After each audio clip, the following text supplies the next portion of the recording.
araw, Talaveranos. Narito ang pinakabagong ulat mula sa Talavera Senior High School para sa SLPC 2025. Ginanap na sa Talavera Senior High School ang paghahanap ng mga bagong mamamayan bilang pagbubukas ng press conference season. Para sa karagdagang detalye, narito si Tristan Nabong. Tristan? Isinagawa na sa Talavera Senior High School ang school-level press conference itong Biyernes, ika-12 ng Setyembre para sa mga kabataang nagnanais maging parte ng pahayagan. Ayon sa mga guro at opisyal, layunin ng kompetisyon na linangin ang husay ng mga mag-aaral sa iba't ibang aspekto ng pamamahayag, mula sa pagsulat at pagguhit hanggang sa pagkuha ng litrato at paghatid ng balita.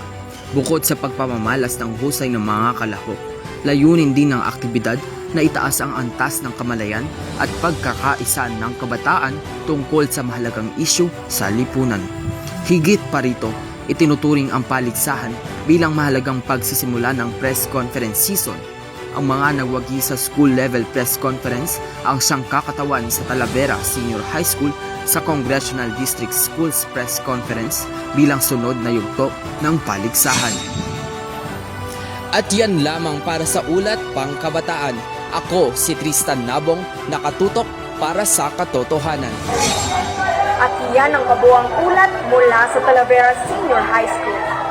Manatiling updated para sa iba pang balita at detalye ng programa. Ako si Ali Perez at ito ang Tagyaw da Paragon.